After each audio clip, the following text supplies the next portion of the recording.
ECW, as I said in the beginning, an ECW original. You'd end up joining ECW as the project until the doors closed, managing the stables, sideshow freaks, feuding with the likes of Jazz, a true legend, really like Jazz, and Dawn Marie. I want to know first, how did you end up in ECW?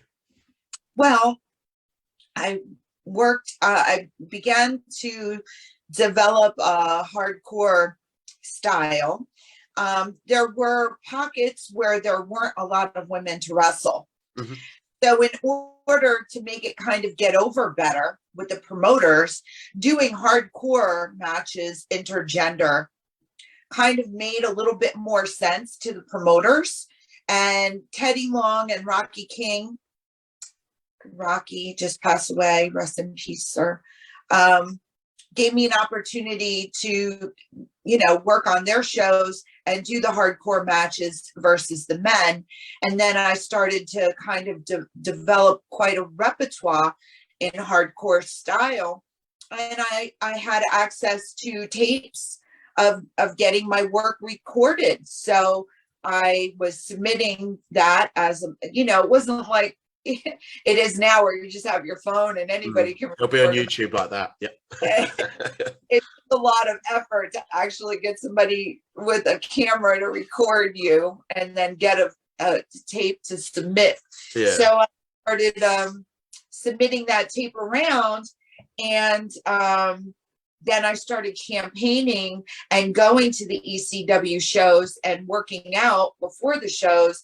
I was already friends with Jason Knight, and I was friends with Lita, and they introduced me to Jazz. And so I would just go out there and train with Jason, Lita, and Jazz. And then I started getting working with them on other promotions. So I finally submitted the tape to Tommy Dreamer, and then he got an idea and he hired me as the Prodigy to be the tag with the Prodigy, Tom Marquez. I think we only did that maybe one or two times, but it was a lot of fun. I loved it.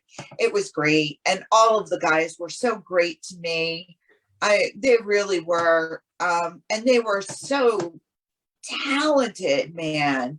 ECW original wrestlers. I mean, Jerry Lynn.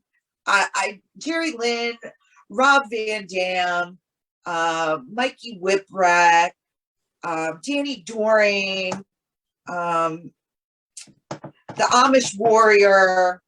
Oh, well, no, it's just Teddy and Nova. These guys were phenomenal wrestlers. And Balls, Mahoney, and I mean, they were great. I miss seeing them on TV. And TV now is, there's a lot of really interesting characters, but I kind of feel like if it wasn't for ECW, I don't know that there really would be the level of wrestling that's out there now in Ring of Honor and AEW. I think you're right. They wouldn't be, like, even just before, like the Attitude Era and the level wrestling, Ring of Honor, and just the talent, like you've just mentioned, just unreal. Yeah, definitely. So that whole experience, I mean, I learned so much getting to be with and it's a shame because we were really only running shows Friday, Saturday, and that was it. So I wish we were like the way it is now, where you have so much wrestling. You're wrestling on TV every single day of the week. Yeah, there's so much out there. Right? I mean, if I could work every day around, oh man, forget it. I would have been even more ahead than I am now, But I'm enjoying wrestling now. It's a great product out there now. I got to ask, but it's still on ECW, but the fans. Obviously, ECW is known for its fans and its colourful language.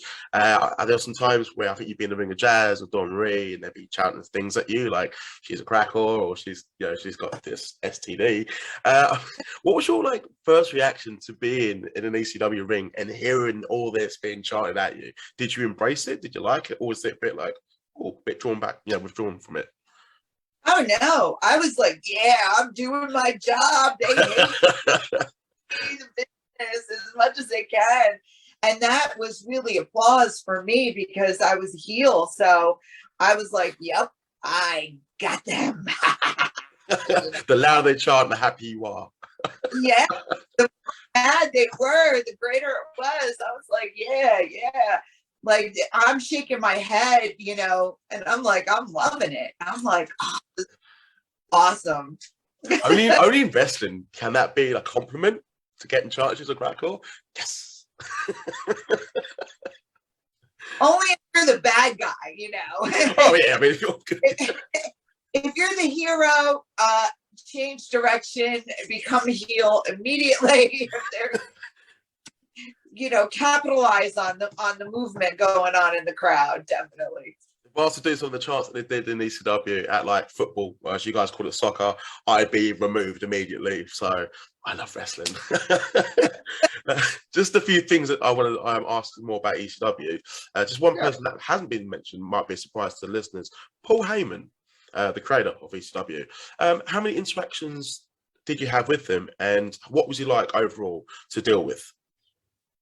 Oh, he's just like a really good teacher, Firstly, every pay-per-view, he's, the executive producer. So, you're listening to what Paul says, and and then you kind of break off with your groups, and each group kind of has a leader, and that's, and then you work your things out. But we had a lot of freedom as far as that goes. And basically that's the reason why we were there, was because you have to have this certain level to be hired with a company like that at that time. If you didn't understand psychology, or your in-ring performance was not something that could be predictable and executed, and replicated at will, you there. You wouldn't. You just wouldn't. No. Yeah, you wouldn't be hired. You wouldn't be allowed to do that, in the first place. So it wasn't like it is now, where they tell you everything to say. They would give you an outline. This is what we need from you. And then you had the freedom to do, and if there was anything that needed correction, then they would correct you after the fact. But and basically, if they need to correct you every single time you get that opportunity, then you're not going to get those opportunities anymore.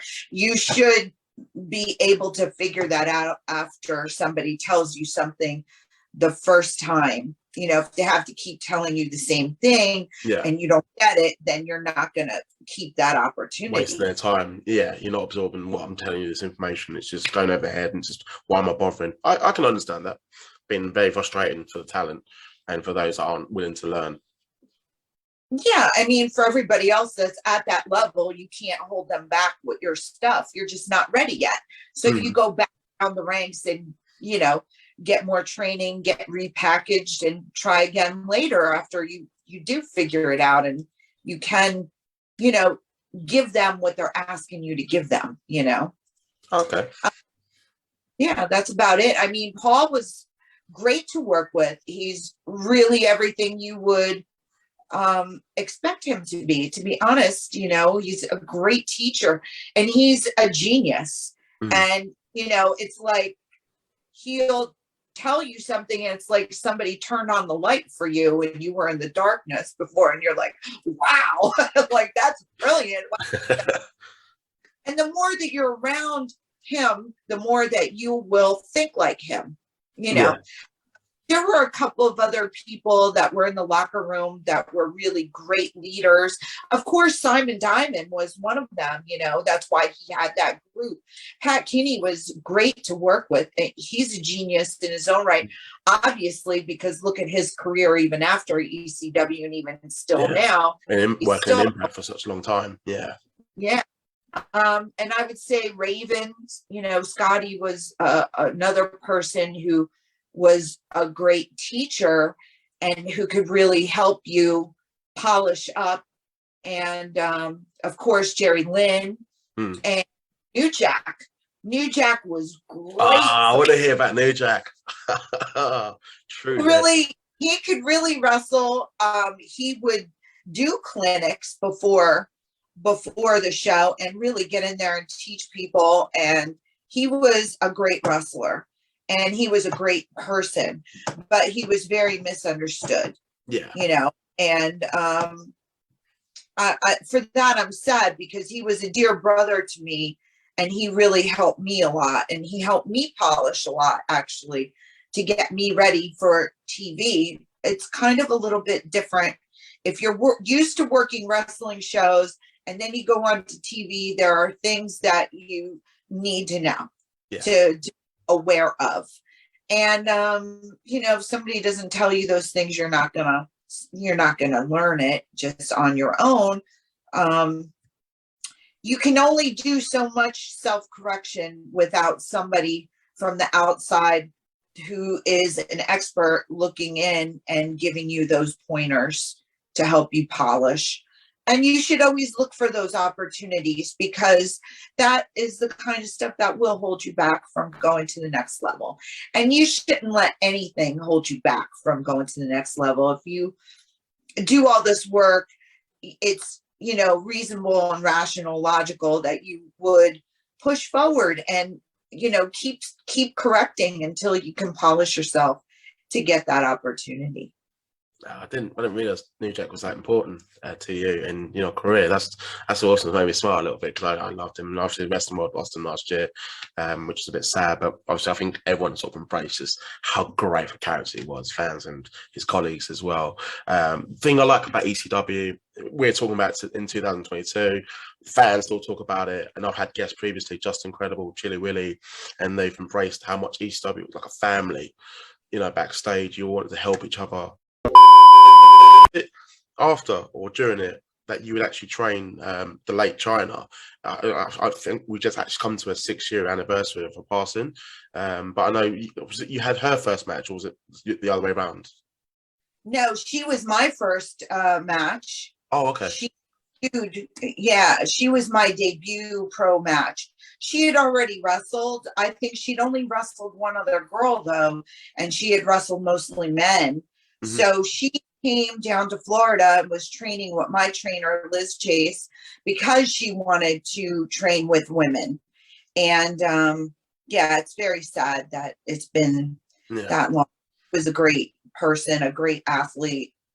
It was a joy to be around her. You know, I finished up like the last 6 weeks of my training was with her. So I learned a lot. Yeah, she was amazing. She really was a ninth wonder of the world.